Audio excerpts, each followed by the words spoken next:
வெற்றிவேல் முருகனுக்கு அரோகரா. சைராம் வணக்கம். இன்றைய வீடியோ பதிவில் நான் சென்ற ஞாயிற்றுக்கிழமை அன்று திருத்தணி முருகப்பெருமானுக்கு வேல் அழகு போடும் ஒரு வேண்டுதல் இருந்தது.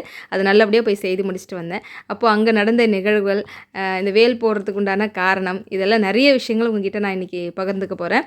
அது மட்டும் இல்லைங்க, நீங்கள் திருத்தணி தலை மட்டும் பார்க்க போகிறதில்ல, ஆதி திருத்தணி, அதாவது ஆறுமுக சுவாமியும் இங்கே பார்க்க போகிறீங்க. அதனால் வாங்க இப்போ நம்ம திருத்தணிக்கு என்னோடு சேர்ந்து பயணம் செய்யலாம். ஞாயிற்றுக்கிழமை அன்று சஷ்டி திதியும் இருந்தது. சஷ்டி அன்றைக்கி தான் நான் இந்த வேண்டுதல் செய்யணும் அப்படின்றதும் ஐயனுடைய உத்தரவு.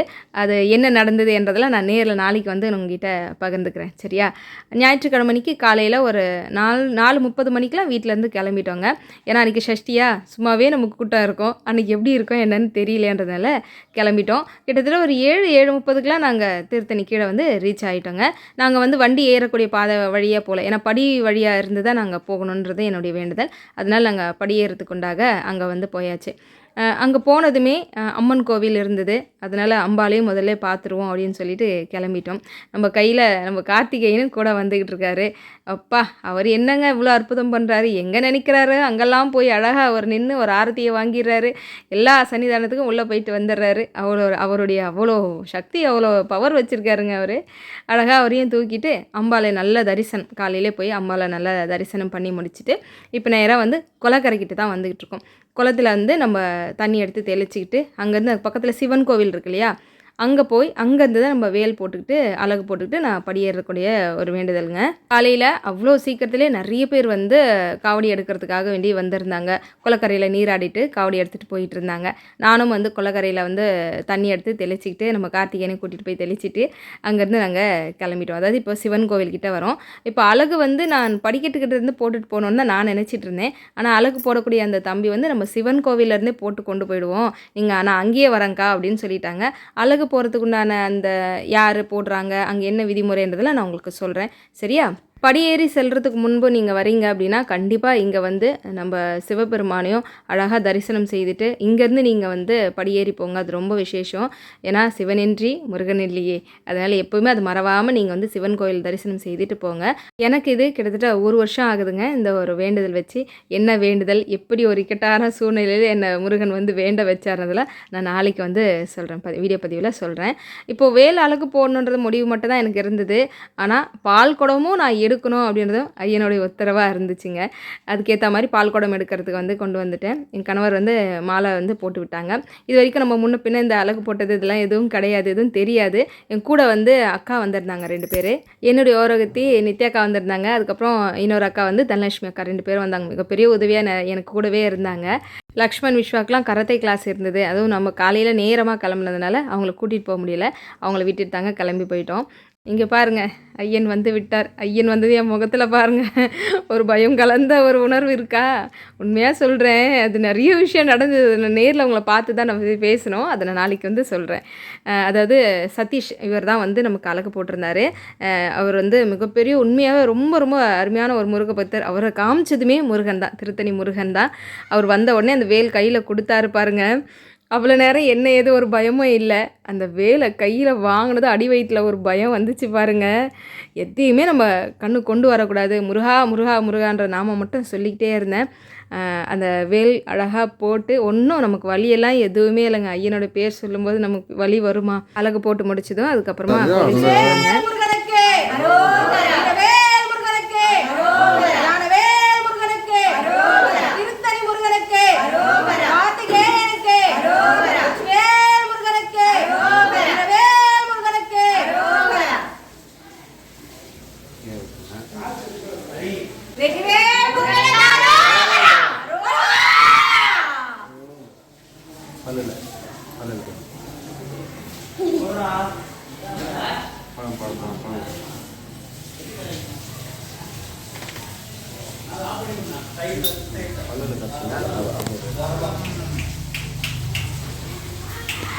ஐயன் பேர் சொன்னதும் வழியெல்லாம் பறந்து போயிருச்சுங்க. அதாவது என்னுடைய குலதெய்வம் அவங்க மேலே வந்துருச்சு. கன்னியம்மா அவங்க மேலே அந்த அரோகரா அந்த கோஷம் அது காதில் விழுந்த உடனே அந்த வழியிலலாம் எதுவுமே தெரியல.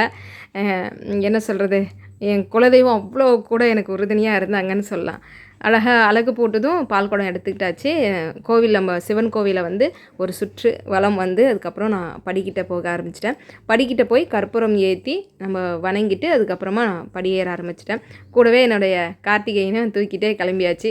ஏன்னா அங்கே வந்து என்ன ப்ரொசீஜர், என்ன வேல் கொண்டு போகலாமா என்னன்னு நமக்கு எதுவும் முன்ன பின்ன எதுவும் தெரியாது. எதுவாக இருந்தாலும் கார்த்திகேயா நீ பார்த்துக்கோ, எங்கேயும் எதையும் சொல்லிடக்கூடாது அப்படின்னு சொல்லி கூட்டிகிட்டு அவரையும் கையில் எடுத்துக்கிட்டு நம்ம வந்து படியேற ஆரம்பித்தாச்சு. கற்பூரம் ஏற்றிட்டு. இதுக்கு முன்பு ஒரு முறை வந்து நான் படியேறி கற்பூரம் ஏற்றிட்டு போயிருக்கேங்க. அப்போ எனக்கு தெரியாது இங்கே சைடில் வந்து பிள்ளையார் கோவில் இருக்குது அப்படிலாம் எனக்கு தெரியாது. ஆனால் இந்த முறை பிள்ளையார் அழைச்சார்.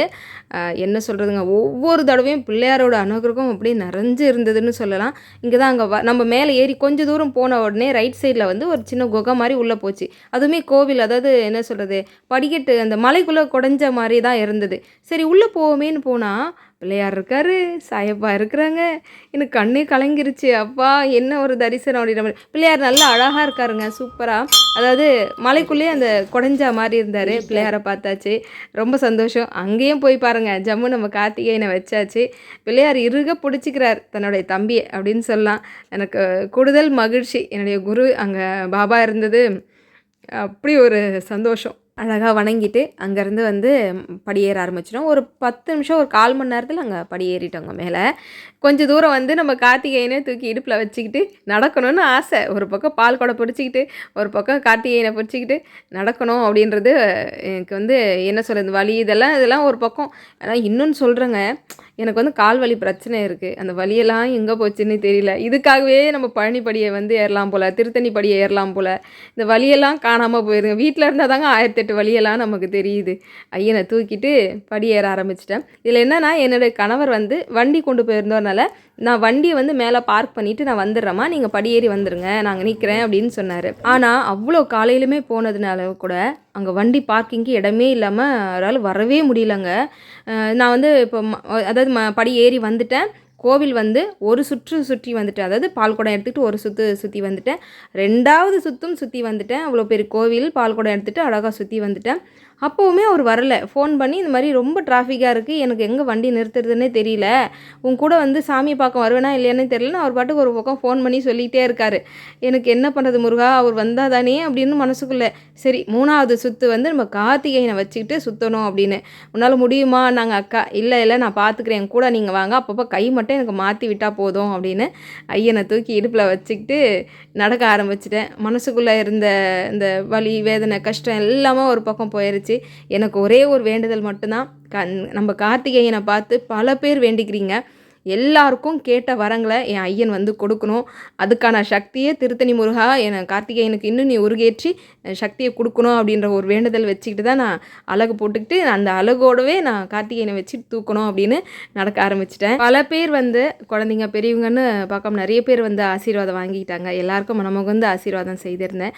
முருகன் ஏன் எதனால் எனக்கு அந்த சஷ்டி தீதியை கொடுத்து வர வச்சாருன்றதுக்கு ஒருத்தரும் பால் குடம் எடுக்கலை, ஒருத்தரும் அழகு போடலை. நான் மட்டுமே அந்த வேண்டுதல் அன்றைக்கி செய்கிற மாதிரி இருந்தது. கிட்டத்தட்ட ஒரு 11 மணி வரைக்கும் யாருமே அந்த மாதிரி வேண்டுதல் செய்த மாதிரி எனக்கு தெரியலங்க. 3 சுற்றி வந்துட்டேன். என் கணவர் வரவே இல்லை.